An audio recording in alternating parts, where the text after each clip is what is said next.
कुछ किए बिना ही जय जयकार नहीं होती, कोशिश करने वालों की कभी हार नहीं होती। सोहनलाल द्विवेदी जी की ये कविता हमें यह सिखाती है कि सपने सच तो होते हैं, पर सिर्फ तब जब आप उसके लिए जी तोड़ मेहनत करें।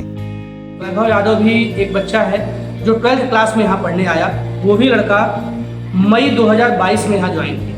2022 मई में ज्वाइन किया था। उसकी एज नहीं थी अभी किसी वैकेंसी के लिए, लेकिन फिर भी वो 12th में बच्चा यहाँ पढ़ने आया और बड़ा मेहनत किया। सुबह 7 बजे आता था, शाम 5 बजे तक कोचिंग संस्था में रह के पढ़ता था। 7 से 10:30 बजे तक ऑफलाइन क्लासेस चलती थी। जो भी सर पढ़ाते थे वो पढ़ता था। जाने के बाद नोट्स बनाना, उस पर प्रैक्टिस करना, रियाज करना। एक पुरानापुर ग्राम सभा है चौबेपुर क्षेत्र में, वहाँ का लड़का है ये।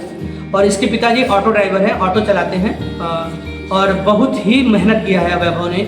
इसका बस एक ही परिचायक है कि अपने को साधना।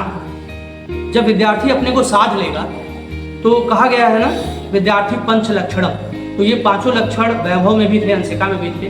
तो वैभव ने भी बहुत मेहनत किया है। आइए जानते हैं वैभव सिंह यादव के परिश्रम की कहानी और उन्हीं की जुबानी। मेरा नाम वैभव सिंह यादव है और मैं ग्राम पुरानापुर पोस्ट चौबेपुर से बिलोंग करता हूँ और मैं 3rd आई क्लासेस का छात्र हूँ। और मेरी सफलता में योगदान मेरे गुरुजनों और हमारे प्रिय सर शुभम सर का है। हम 3rd आई क्लासेस में पढ़ते हैं।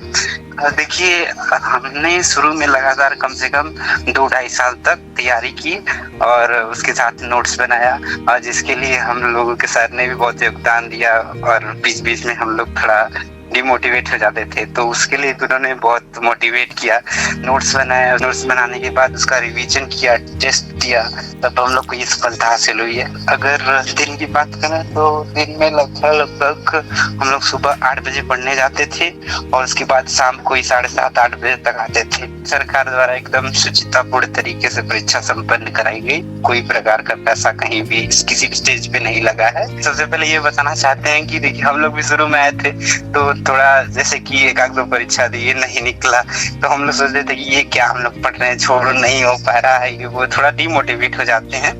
तो उसके लिए हम लोग ये बोलना चाहते हैं कि लगातार पहले पढ़े, लगातार प्रैक्टिस करें। भले ही बीच में हो सकता है कि 1-2 एग्जाम दें, आप नहीं निकले, तो उसके लिए ये बोलना चाहते हैं कि लगातार प्रैक्टिस करें, नोट्स बनाएं, टेस्ट भी दें, प्रैक्टिस में बने रहें। अगर फिजिकल की बात करें तो देखिए, ये पुलिस की भर्ती है तो इसमें जितना अगर हम लोग मेहनत फिजिकल में करते हैं उतना हम लोग रिटन में भी करते हैं। कभी ऐसा होता है कि कभी किसी एग्जाम फिजिकल नहीं हो पाता है, कभी किसी में रिटन नहीं हो पाता है। ये कहना चाहेंगे कि लगभग बराबर ही है कि अगर आप जितना रिटन में मेहनत करते हैं उतना वो फिजिकल में भी मेहनत करनी पड़ी। हम लोग दिन में 2 टाइम दौड़ते थे, सुबह में भी और शाम में भी। सुबह 4 बजे जाते थे और लगभग 6-6:30 बजे के लगभग आते थे और शाम को भी 6 बजे के लगभग जाते थे। फिर 2-2.5 घंटे कम से कम रनिंग करते थे। 5 किलोमीटर की प्रैक्टिस की जाती थी। जैसे 1 घंटे रनिंग की तो 1 घंटे एक्सरसाइज, तभी नहीं तो कभी पैर में दर्द, कभी यहाँ वहाँ थोड़ा दिक्कत हो जाती है, इसलिए बराबर दोनों रखना पड़ता है। कहते हैं कि